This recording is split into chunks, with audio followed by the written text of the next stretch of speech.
Hi guys, this is Star Kid Podcast episode 19, and we have Nick Lang with us today. Hello, everybody. How are you? And Emily had no video. There was technical issues, but yes, we're here today to interview Nick, And which here's is Val, the cat. yeah, Valentine the kitty kitty. She's here as Yeah. well. Meow, meow, meow. All right. So, how is everybody? How are you all doing? I'm doing pretty good. I think everyone's very excited to get some questions answered. I asked some Twitter people if they had any questions, so I think they're excited to get answers for those, and we're excited to ask the ones that Emily and I came up with a couple weeks ago. Okay, sounds good. I'm ready. Hey, you want to ask a question? If she's here.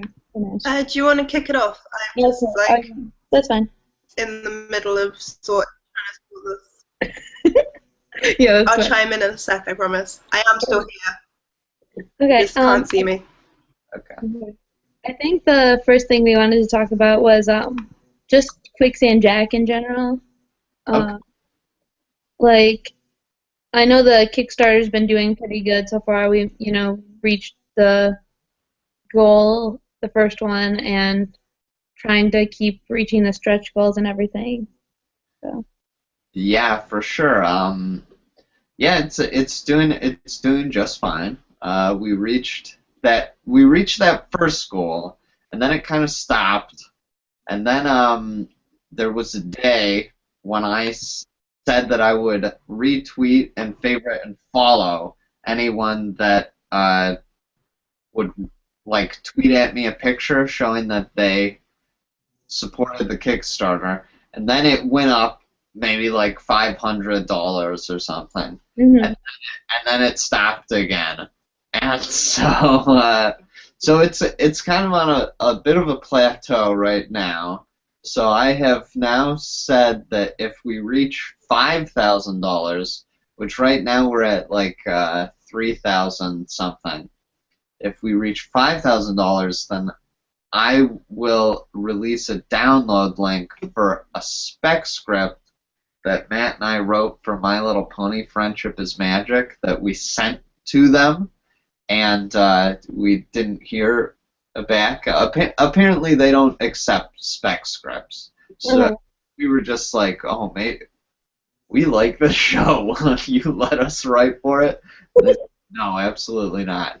But we now have an episode of the show that we wrote, and nothing will ever happen with it because we wrote it like 2 years ago. So now it wouldn't even fit in the continuity of the show. It's so out of date.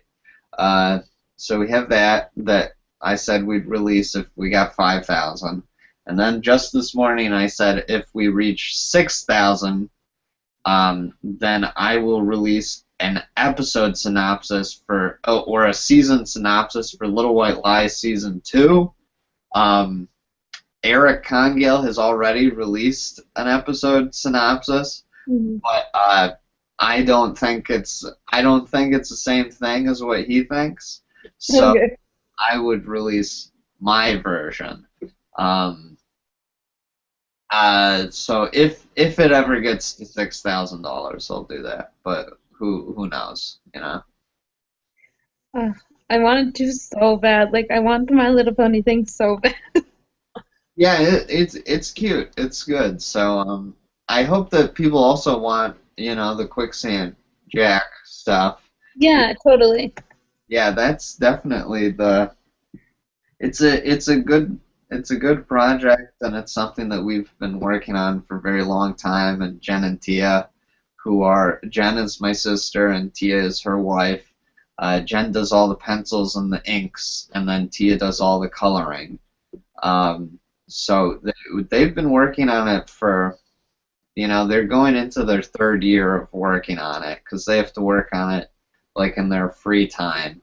And same thing with us. So we are slowly drudging through this thing.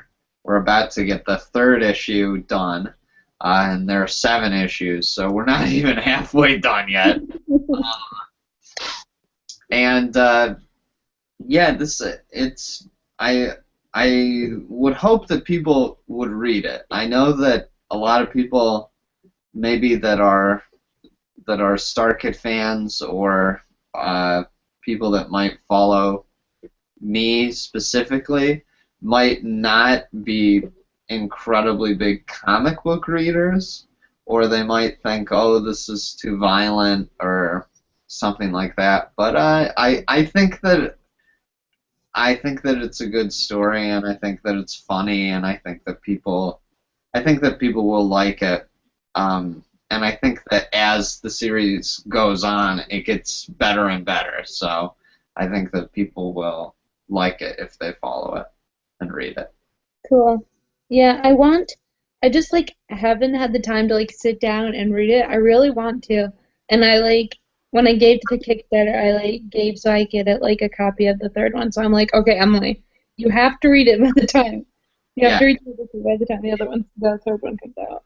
It honestly does not take long. It takes very long to make it, but it takes maybe 10 minutes to read an issue, maybe, if that. So you can read the first 2 issues in 20 minutes. It goes by quick, you know. Cool. Yeah, everyone should give them Kickstarter if you haven't. I gave, so try. I know it's hard if you don't have money or you don't have a credit card because you're young or whatever, but try, please.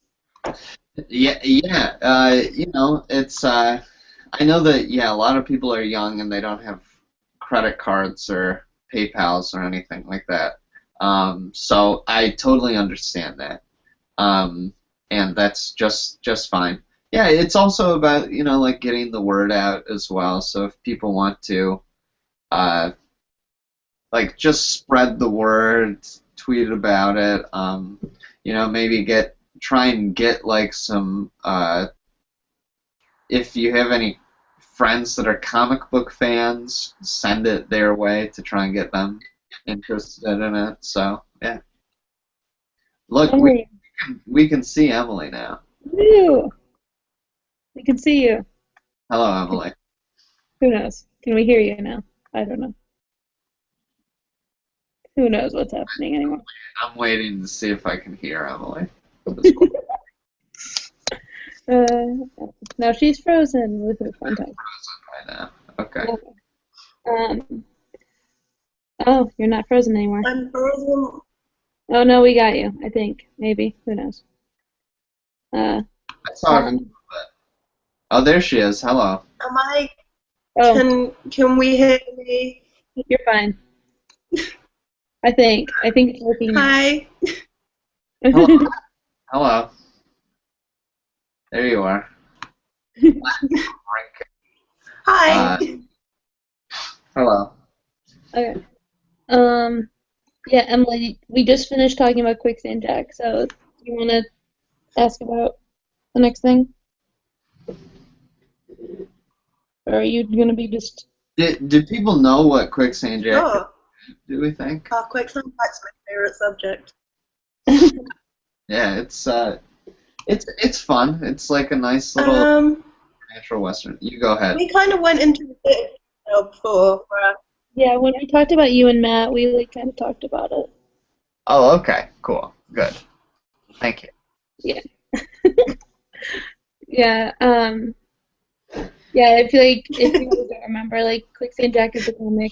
I think my Wi-Fi is a bit slow or something, so if I'm just cutting people off, that's why. I'm really sorry.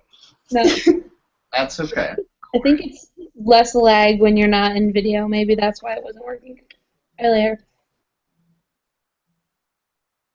Well, yeah. Yeah, it's a Quicksand Jack is just the comic book series that Nick and Matt and Tia and Jen are all working on, and Okay. I I don't know why the video started working, but it just did.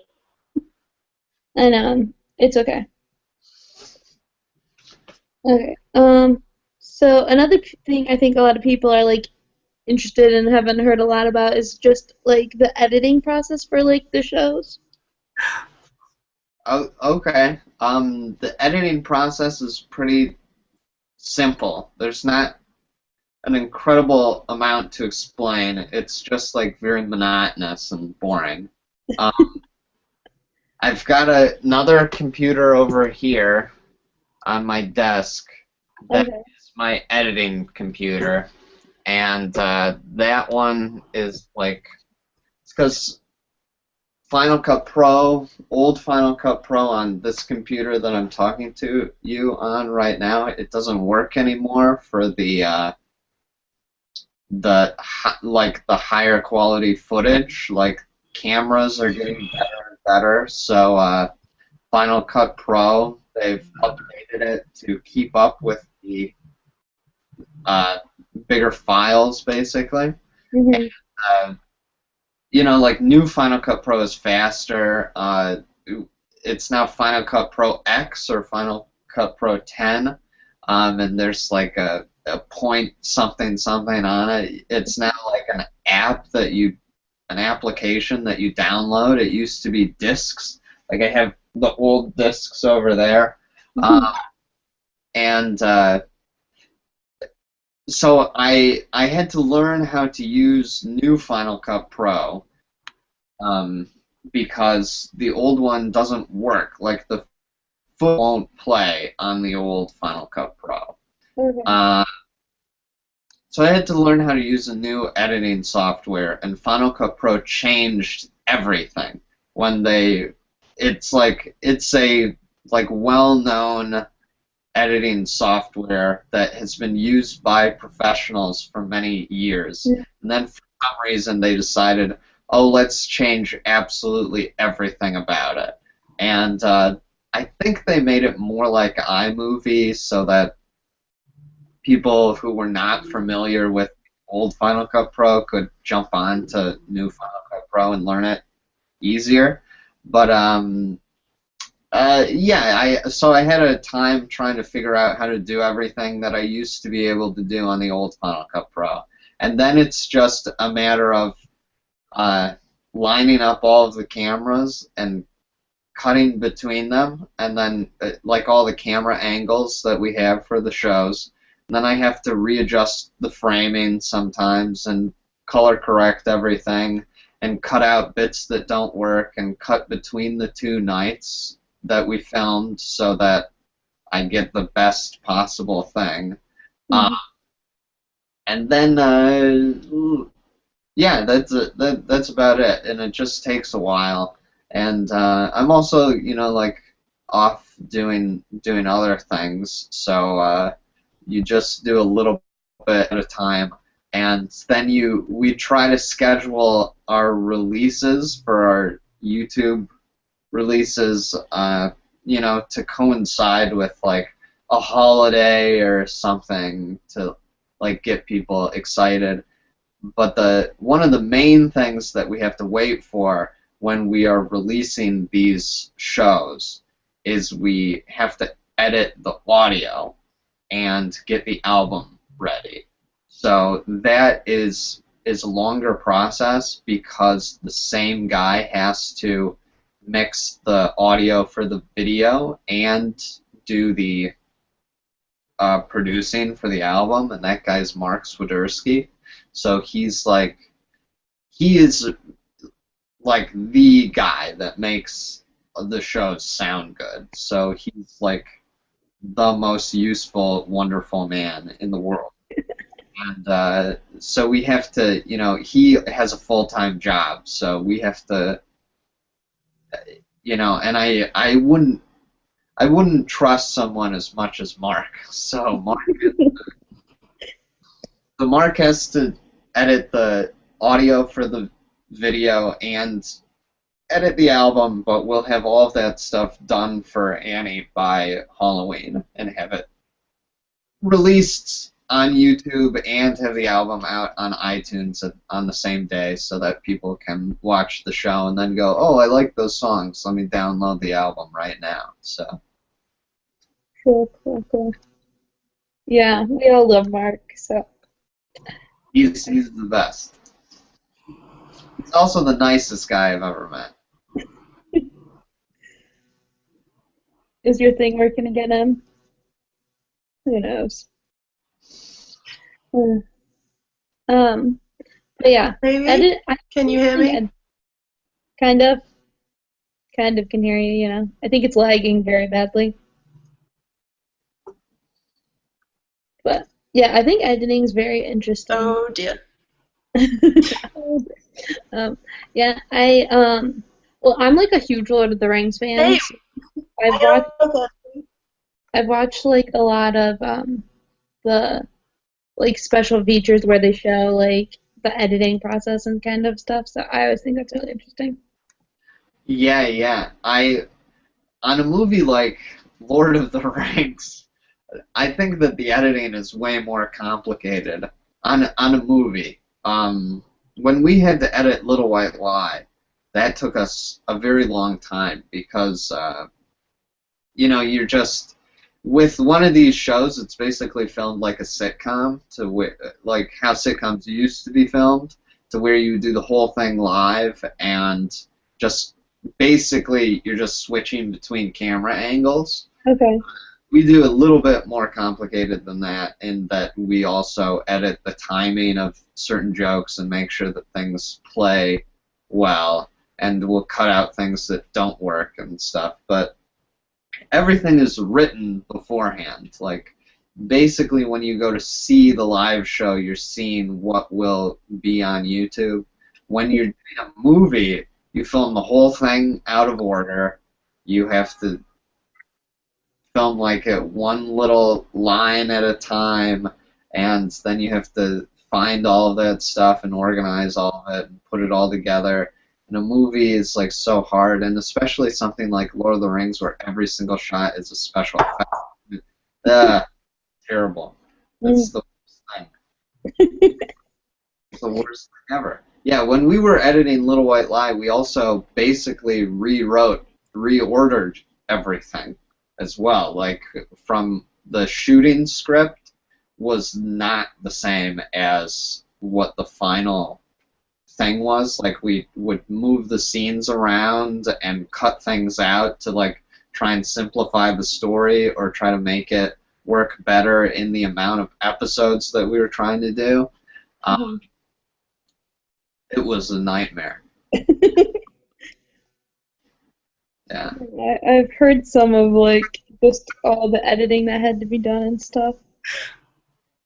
Yeah, but if anybody out there makes videos, editing is a hard, thankless job. Okay. One of True. Are you going to be able to talk in context now? Okay. Anyway, one of the things we put on here is having to do with directing, and one of the Twitter followers asked actually, what's your most favorite thing about directing and your least favorite thing about directing? Well, I have directed on most of the shows. Probably the ones that I was least involved with was Twisted, because Brian Holden directed that. We sort of came in the last maybe week or so of Twisted and helped out where we could. Mm-hmm.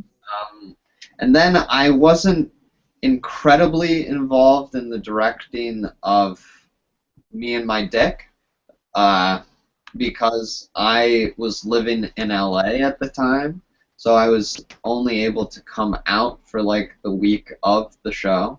Mm-hmm. And even then I had a job in LA, so I had to work on the computer and do my job online and go and work on the stuff for Me My Dick at night. So those were the two that I was least involved in. And then I would say my favorite. What's my favorite part of directing? It's hard because directing is also not an incredibly fun job. It's like you have to always know what to do, and sometimes you don't know what to do, and you just have to fake that you know what to do. So there will be times when you're working on a scene and you'll go, why isn't this funny? Why isn't this working? Or someone will say, I don't understand what my character is doing, or my character is boring. What am I doing here? And then I'll have to go, your character isn't boring. You have a really good character. Even though as a writer I know, like, this character is kind of boring. But I can't tell an actor that. I have to say, let me think of a way to make this character not boring. I guess, what's the best part of being a director? I really don't know the best part. It's only when you're done is the best. Emily, what are you doing? Oh, there's an echo. Yeah. Oh, there's an echo. Yeah. What?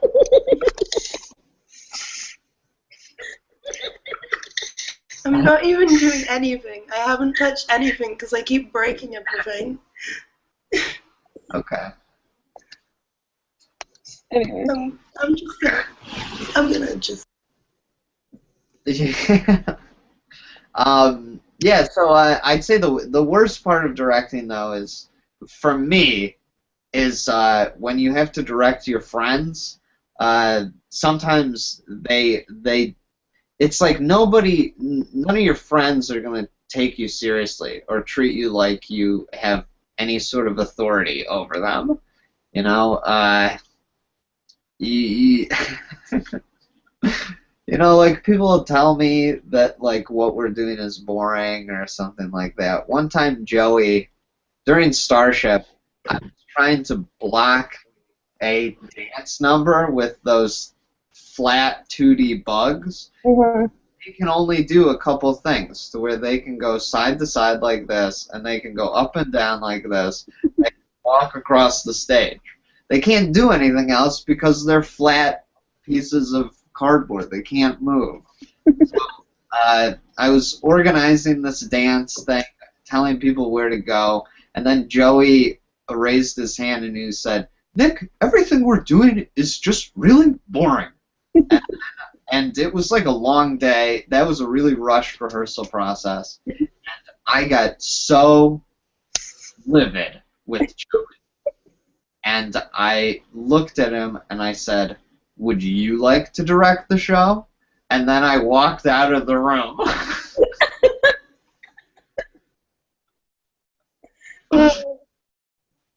And so, yeah. And I think that was the maddest I ever got, was at Joey Richter. And so, you know, it's like the worst part is that you have to know everything. But because we write the shows, we usually have an answer for anything that anybody needs to know.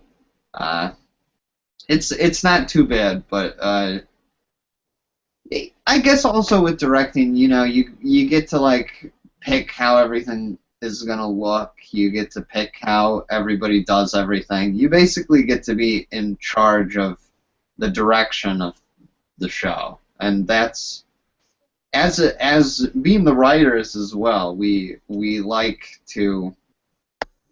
It basically gives us the opportunity to go, yes, basically the idea for the show from the beginning is going to be what it ends up being. So that's nice. That was funny. That was such a good story. I love stories. That was hilarious. Uh, um, it is like random, like 20 question thing on here. Okay. Um, what's your favorite color? It alternates between blue, green, and orange. Those I, are I'm definitely a blue-green sort of person, so I'm with you. yeah. Favorite animal? Specifically, my favorite animal is Valentine. But what's my favorite kind of animal? It's like a monkey or a tiger. Like Okay, cool, cool. Is your favorite Disney movie Aladdin? Because I feel like someone just asked you this the other day. yeah. Somebody asked me the other day. My favorite one was Aladdin as a kid. Um, I think that with the Disney movies, it's hard. You have to go. There's a disconnect as to what your favorite one is and what you know is the best one. Like, I like Aladdin. When I was a kid, I loved Aladdin more than anything. Uh, like, I saw that movie. That's one of the first movies I can remember seeing in the theaters. Well, Beauty and the Beast was the first movie I can remember seeing. And that one came out in, like, what, like 91? Yeah, I think it's something like that, 91 or 92. So I was like 5 when I saw that movie. And I don't remember anything else from being 5. Well, I remember a few things, but I remember seeing Beauty and the Beast. And I remember seeing Aladdin like 5 or 6 times in the theaters. And I loved it more than anything. But in retrospect, I think the best Disney movie is actually Hunchback of Notre Dame.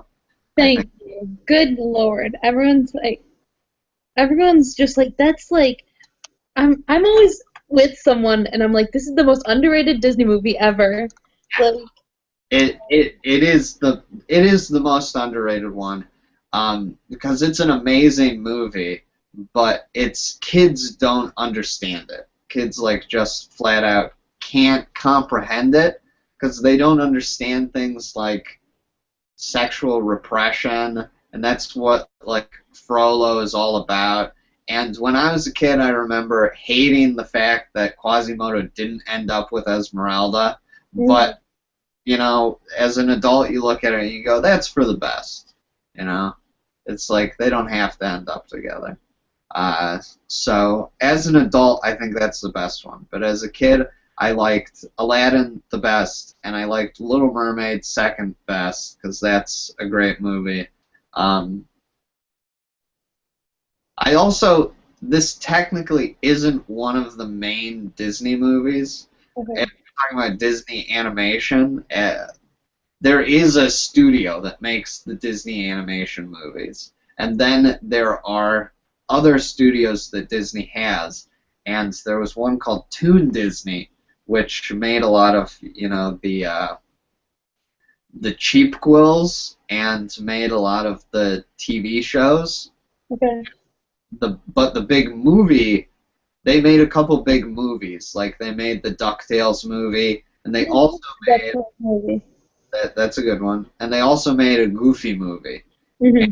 As a kid, I watched Goofy movie hundreds of times. Like I loved that movie. Matt and I would watch Goofy movie just again and again and again and again. We loved it so much. Yeah, I like the Goofy movie too. I understand that Yeah. obsession. Yes, but like seriously, let's talk. The Hunchback of Notre Dame music, the best. It's very good. Yeah. It's very good. It's definitely I'm not sure that it's the catchiest music, but it's definitely rich and like beautiful. Mm-hmm. Do you have a favorite TV show? Um I don't know. I don't know. I don't watch too much TV, but I liked I liked Arrested Development. I liked Community. I like I liked Avatar: The Last Airbender. I thought that was a great TV show. Um, Do you when I like was Legend of Korra? Korra, I like Korra just fine. I don't watch it as much. Like I didn't watch any of season 2. I watched season 1. I skipped a few episodes of season 1, and then on season 3, I watched. Joey Richter was in an episode, so Okay. I watched from that episode until the end of season 3, and I thought that was really good. And I haven't started season 4 yet because I think I'll watch it once it's all out. You know? Yeah. Yeah, Like every TV show. I'll just watch it when it's done. yeah. I don't like to watch things 1 week at a time. Well, I watch a few things 1 week at a time, and I watched the show Face Off on the Sci-Fi Channel. Hmm. It's the makeup Yeah. challenge show, and I watched the Jim Henson Creature Creation. Oh my God, you watched that? I love that. Yeah, yeah. Oh, yes. Mhm. I really liked that a lot because I like the sort of behind the scenes, seeing them make creatures and monsters and stuff. Mhm. Yeah, I've watched that like 10 times on demand. Yeah, it's just sad because they don't have that kind of thing in movies anymore. Everything is CG. So you go, the only place you're gonna see like a real live action creature is on one of those shows where they make them for a competition. Yeah. Yeah. Um, do you have a favorite book? Favorite book? Mhm. Well, Matt and I will listen to books together, like listen to audiobooks. We really like a book called I, Claudius, um, and which is about the fourth emperor of Rome, and it's sort of a fictionalized version of the history of the first four emperors of Rome. That's a really good book. We also we like the Ender's Game series. I've heard a lot of people like that. Yeah, Ender's Game is pretty awesome. It's it's kind of it's interesting to listen to the or to read the books, the Ender Game or Scott Card, because he is super Mormon. He's like he is one of the founders of the Mormon religion is a guy named Brigham Young. Hmm. Orson Scott Card is like his great grandson or something like that. So he is like Mormon royalty.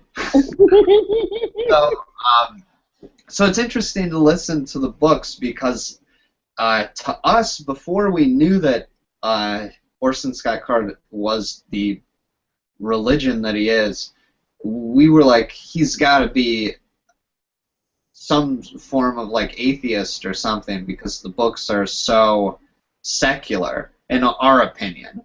And then we found that out and we were like, oh, that's interesting. But then, and then what else do we like? We're sort of into the Game of Thrones thing right now with the Game of Thrones books. Those are good. The Vampire Chronicles by Anne Rice are good with Lestat and all, and the vampire Lestat and everything. Yeah, I think those. Good. And oh yeah, we like Stephen King a lot, so like Shining and It and things like that. Oh, cool, cool. I can't deal with like horror things, so Oh yeah, yeah, I'm totally like I'm a baby when it comes to horror movies. we love that kind of stuff. Um, I don't actually know if I know the answer to this. What's your Hogwarts house? Oh, Gryffindor. Is it? Good, good. I'm with you. I'm with you. Oh yeah. Pottermore, like, totally. I wouldn't do Pottermore. I didn't want to get Hufflepuff, you know. You're so mean to the poor Hufflepuffs. I was afraid of getting Hufflepuff, so I wouldn't do it. My fiance's a Hufflepuff, Nick. Yeah, yeah.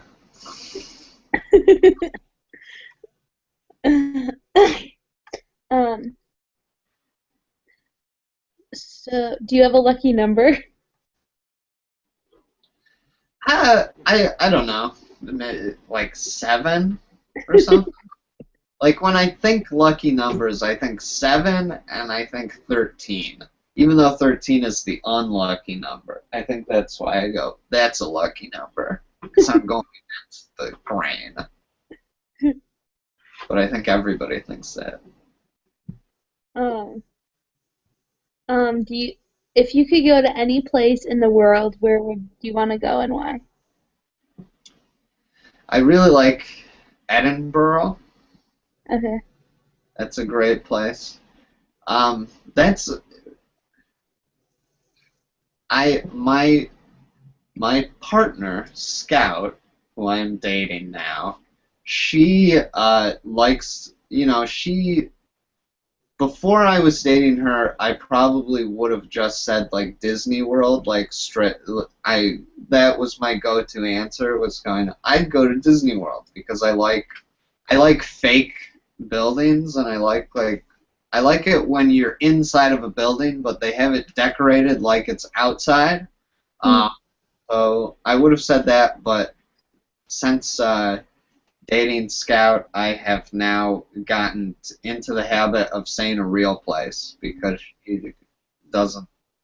She's every time I say I want to go to Disney World, she goes, "That's not a real place." So yeah, I think Edinburgh's one of the best places because it's like they got castles. They got a big castle and a cobblestone street and everything. That's cool. I went on a cool ghost tour there once.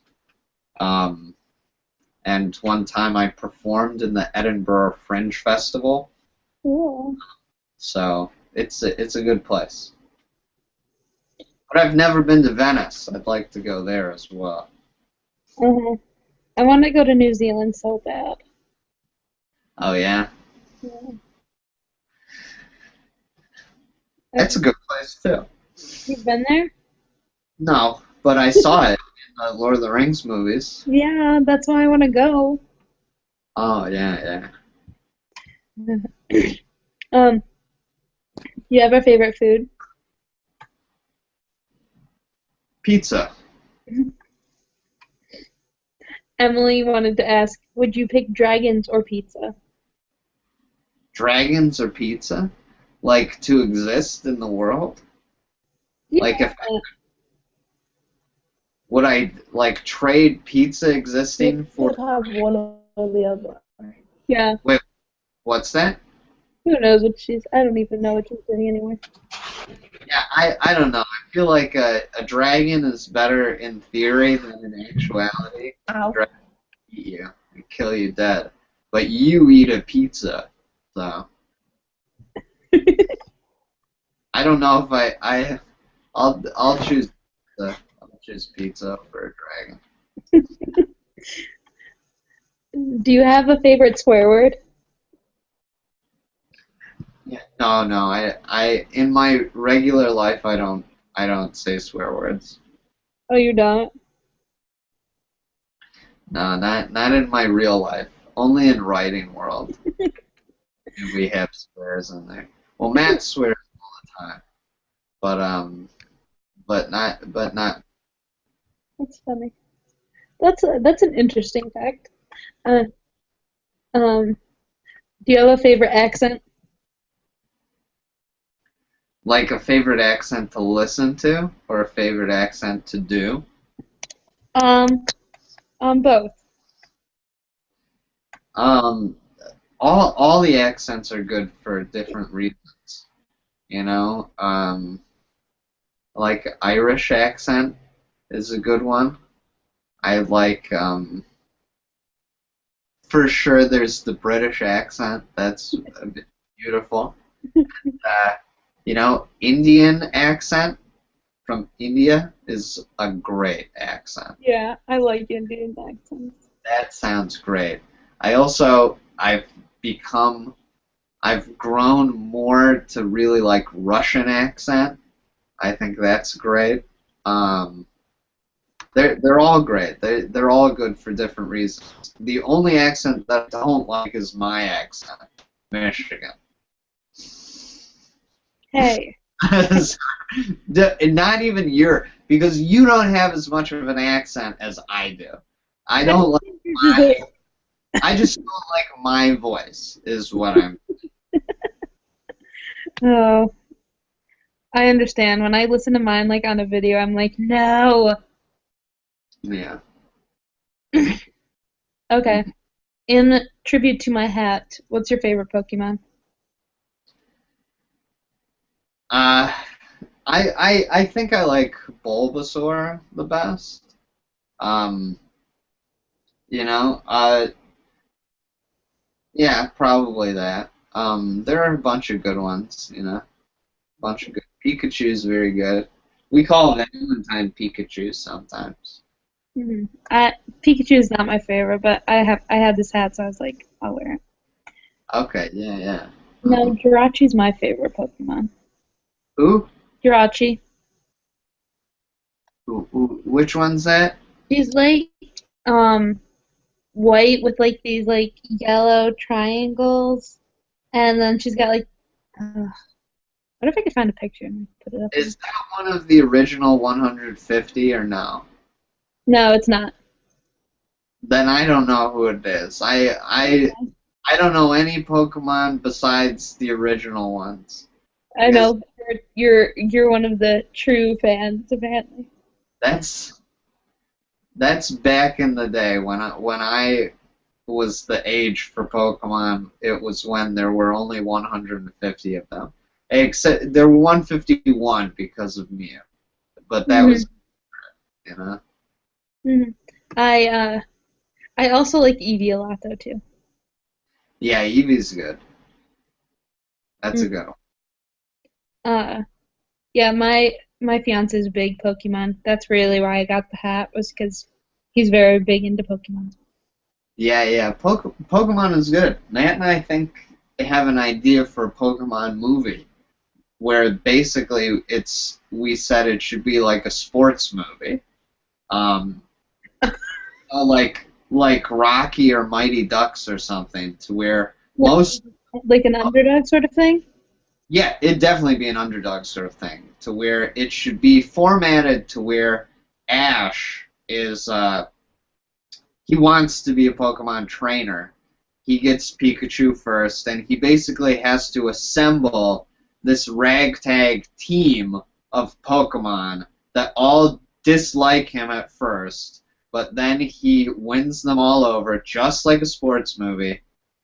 He's trying to get to a tournament by the end of the movie, and along the way he would meet Misty and Brock, and he would be, you know, just getting this team together, forming a team, and when he gets to the Pokemon tournament, the main team to beat would be Team Rocket, and Team Rocket would be in the final round, and Team Rocket at the end, when they go up against Ash, they Ash has Pikachu out because all of his other Pokemon are beat up, and and Jessie comes out and she has a Pokeball, like a Master Ball, and she just like drops it and goes, "See you around," and then she'd jump away, and the Master Ball would open up and Mewtwo would come out,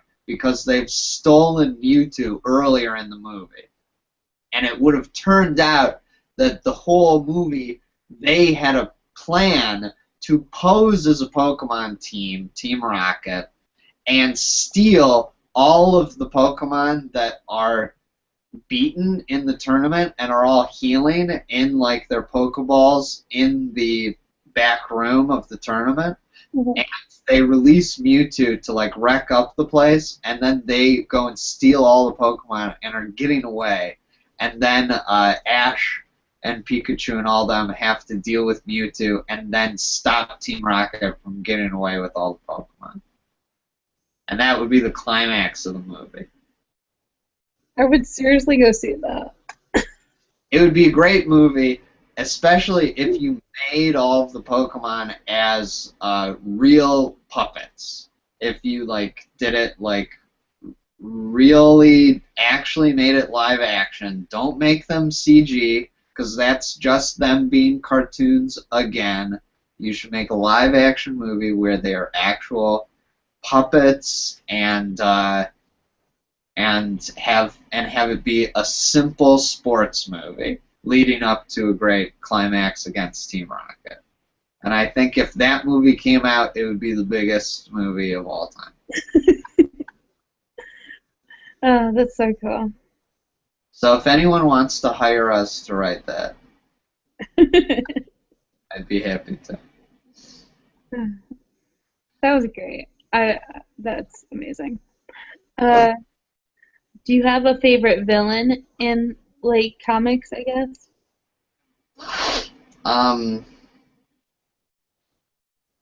There are a lot of good villains. It's tough because you sort of go. There are villain sets as well. You know, you like who has the best rogues gallery of villains, and you go obviously it's Batman. So obviously Batman has the best villains. But then there are bad guys that you like that are like underdog bad guys. Because you could say the Joker. Everybody would say the Joker is the best. There's also Magneto, who's pretty good. Spider-Man has okay villains at times. But I think I am sort of partial to the Superman villains, and I think that I like him because I like Mr. Mxyzptlk, not because of.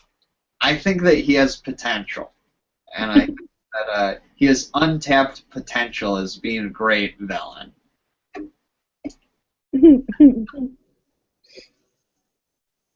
I just love that part in Batman. That's like one of my favorite parts. Oh, when they talk about Mr. Mxyzptlk, or And he's talking to Green Lantern, and he's like, "Have you ever heard of Mr. Mxyzptlk?" Yeah, because I do my damn job. yeah, it's cute. It's true though. It's like Batman does let his villains kill everybody, and Superman never. Superman always wins. But yeah, if you've ever seen the show Star Trek: The Next Generation, have you ever seen that show? I've seen like a couple episodes. It's a great show, and there's a character in that show named Q, who is basically like an all-powerful space being, played by John Delancey.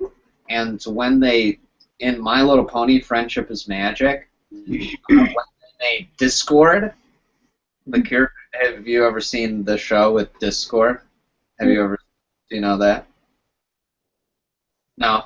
Okay. Well, if anybody watching has seen My Little Pony but not seen Star Trek, Discord is based off of Q from Star Trek, even to the point to where they got John Delancey, the actor that played Q, to do Discord's voice in My Little Pony, Friendship is Magic.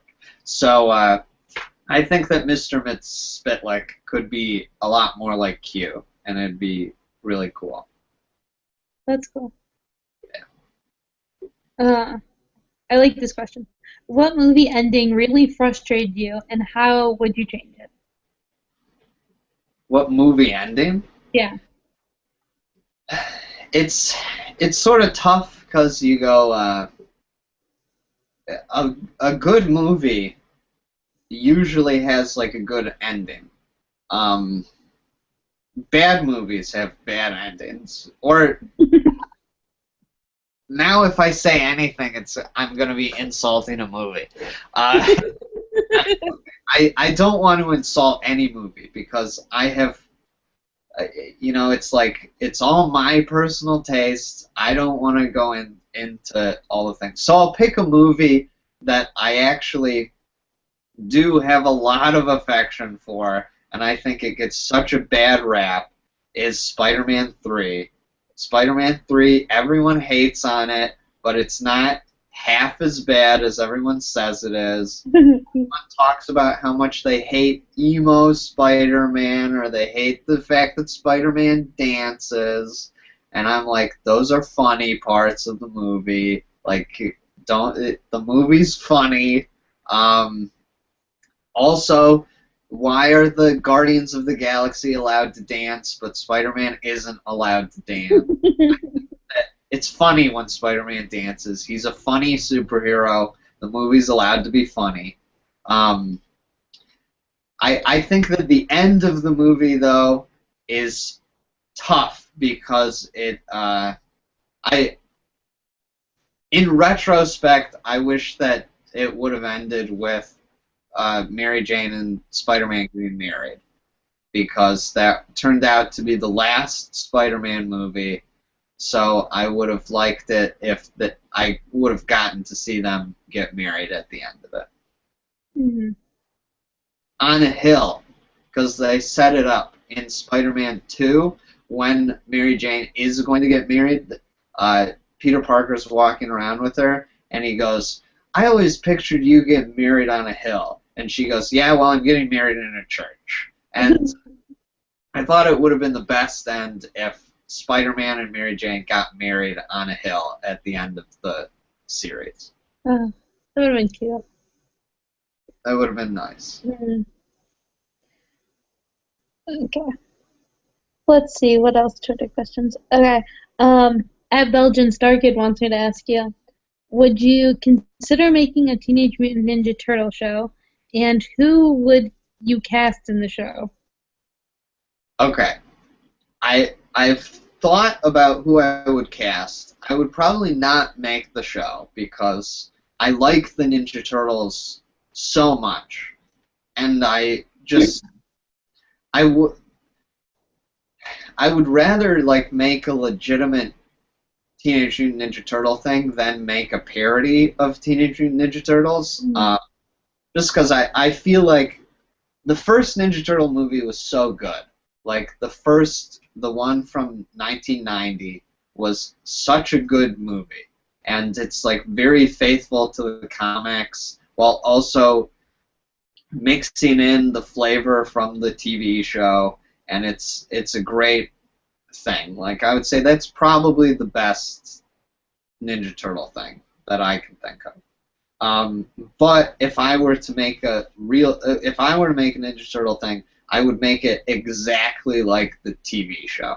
Like have Krang, Bebop, Rocksteady. Shredder would be an idiot, a pathetic idiot that is like a bumbling fool. I like that stuff. I like the Turtles. I think that you could get really in depth with. You could get way deeper with the Turtles' emotions than they ever have gotten. Like, are the Turtles like upset that they are so freakish, and are they like in love with April? Are they upset that April will never love them like they love her? Like they do some really beautiful things with the Turtles. The new TV show with like Sean Astin and stuff like that is actually a pretty good show, and they sort of get into it to where Donatello is in love with April and not the other ones for some reason.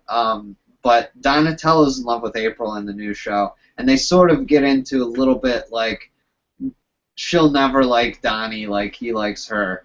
But then they also made April a mutant for some reason.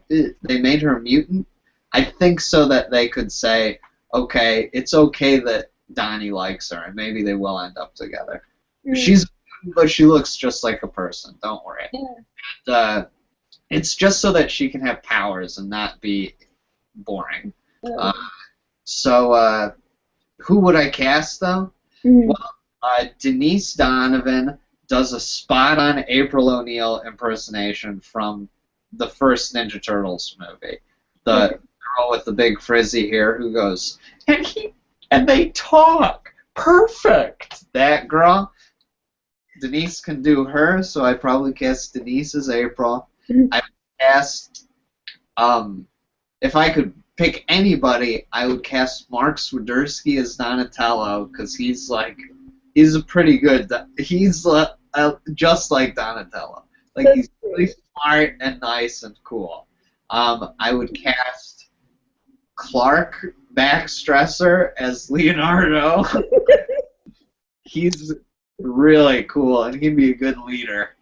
I would cast Chris Allen as Krang, because one year for Halloween, I made everybody Ninja Turtle villain costumes, and he was Krang, like the body with the brain painted on his stomach. And I think he'd be a good Krang. That's about it, all I can think of right now. That's great, though. That's great. At Dutch Star Kid wants to know who was your biggest hero as a kid, I guess. Who was my biggest hero Yeah. as a kid? I guess growing up,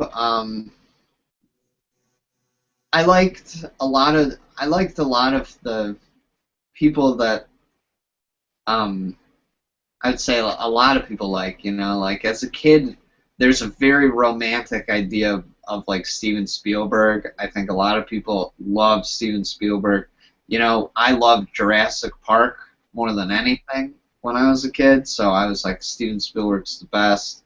I liked all the people that made the Disney movies, so you get like all those directors and those animators, those great artists, like Glenn Keane and stuff like that. Then when I got into like middle school and high school, and I learned who Sam Raimi was, I think Sam Raimi became my hero. He went to the same middle school and high school that I went to, and he directed the Spider-Man movies. He directed the Evil Dead movies. He's a great director. When in high school, when we did a fundraiser to send our high school to the Fringe Festival, and we tried to get Sam Raimi to come back to the school to help with the fundraiser, and he couldn't, but he sent a letter to us on official Spider-Man 2 stationery, and said, I'm sorry I can't come help with the fundraiser. I'm busy making Spider-Man 2, but here is a donation. And he gave $2,000 to the school just because he's the nicest guy. And then who did come to help was Bruce Campbell and Sam Raimi's little brother Ted Raimi.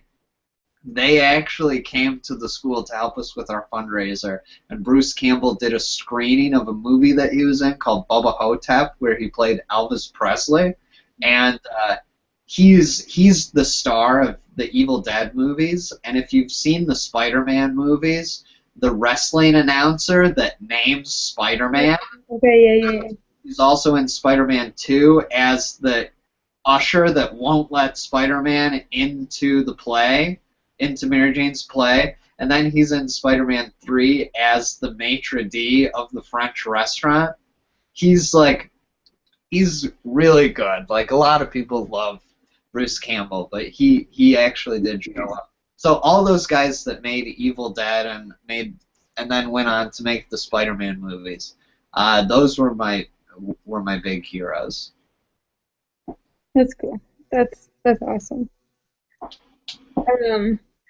At Lang SKST wants to know what moment in your life are you most proud of? What moment in my life? Hmm. Jeez, I don't know. I don't know. I can think of some moments that I'm not proud of, but I'm not gonna share those with you. There are things I guess that I am proud of. Uh, the I think they're more like personal moments, you know. The more personal moments are the ones that you're more proud of. Hmm. But it's like I don't really want to talk too much about those because then it sort of spoils them, you know. If you go around saying I did this good thing one time. Hmm. So there are some personal moments. It's all about the personal victories and when you feel like, okay, maybe I'm a good person. You know, that's when you're most proud of yourself. Okay. Um.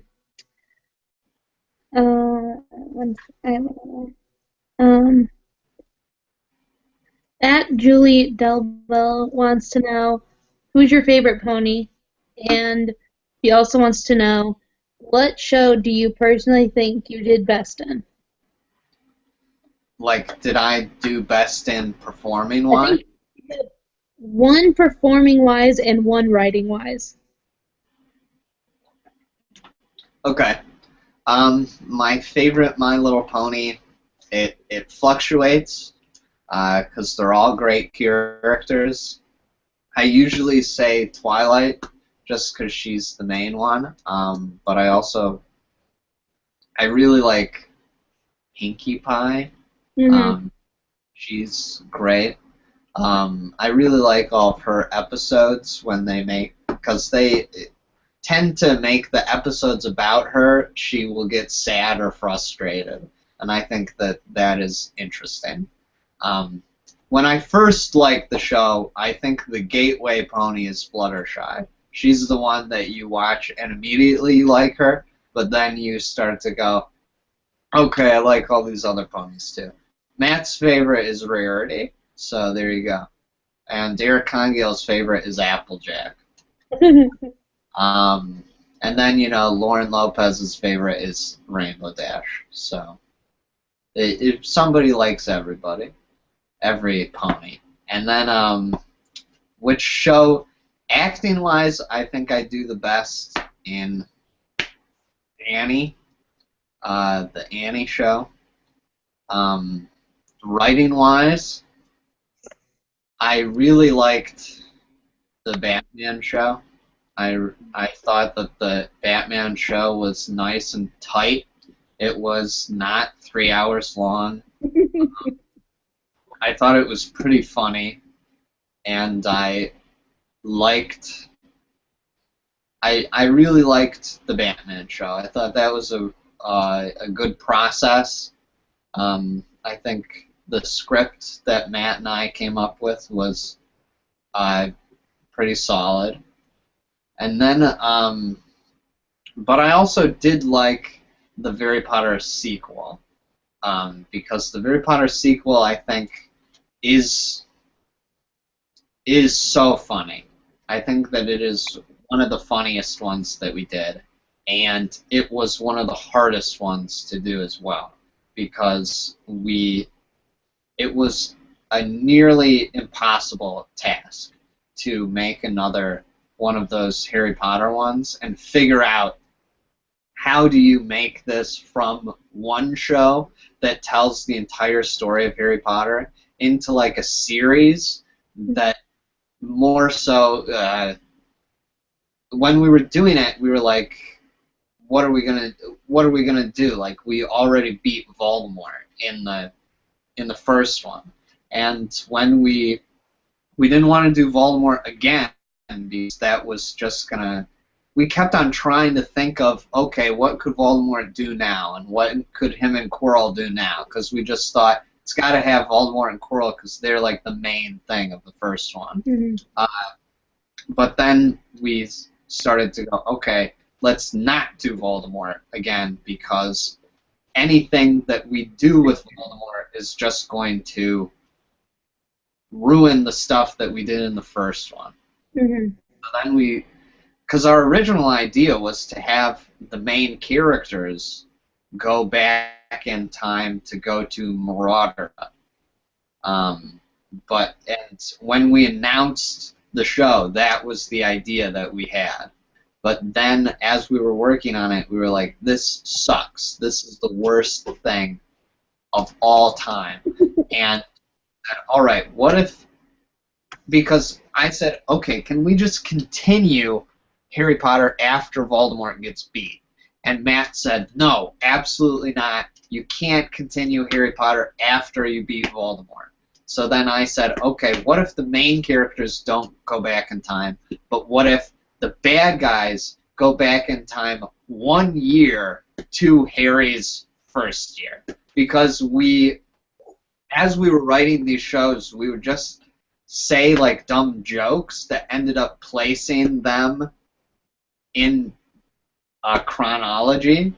And in the first Harry Potter show, Harry says, I'm just a 12-year-old kid in one part as a joke, and it's like at the end of it's near the end of the show after the whole first act where he keeps going, trying to have sex with Cho Chang and stuff, and then you reveal that he's only 12 in the second. I thought that was cute, but it meant that all of the first show took place in his second year at Hogwarts. Mm-hmm. So we said, okay, for the sequel, we will go back in time and show his first year at Hogwarts. And we said we won't do Voldemort as the bad guy. We'll do Umbridge, because Umbridge is such a good villain, and is really if you start to treat Harry Potter not like you're following the books exactly, and you start going, what if it was more like a comic book, to where in the movies you have him fight the main bad guy first, and then in the second movie you have him fight the second main bad guy and stuff like that. Like how in the first Tim Burton Batman movie he fought the Joker, in the second one he fought the Penguin, and the third one they fought the Riddler. You know, like how Spider-Man fought Green Goblin, then Doc Ock, then Venom. So you sort of go, if you do it like that, the second main bad guy of Harry Potter that is kind of Umbridge, because she is not affiliated with Voldemort. Everybody else is in some way affiliated with Voldemort. So we said, okay, well, except for Gilderoy Lockhart, which is why we had him in the third one. But for the third one, we said we have to bring back Voldemort, or else the scale is all messed up. We tried to have in the third one Gilderoy Lockhart be the main bad guy, but it didn't feel right, so we brought back Voldemort. Because you're allowed to do that in a third one. It's like, this is just a strange rule in movies, is that you're allowed to bring back the bad guy from the first one in the third one. Like in Star Wars, in the first one, they blow up the Death Star. Then they fight, and then they fight Vader. And then in this third one, the Death Star is back. So they have to blow up the Death Star again.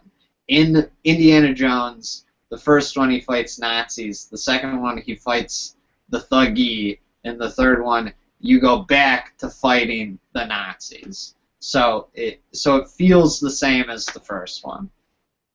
That's cool. That's so cool, like, looking at it. That's amazing. Okay, Emily has to go to RingCon celebrations now, so I think we're gonna wrap this up. Okay, sounds good. But thank you so much for like doing this and everything, and everyone try to give to Quicksand Jack, and don't forget that Annie will be out on Halloween, and Trail to Oregon will be out sometime in mid-December.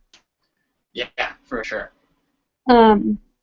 But yeah, thank you so much for doing this, and hopefully we can do it again sometime in the future. Cool, sounds good. Yeah, keep in touch. Thank you for everything. Thank you. Enjoy RingCon, Emily. Let's see. Who knows what's...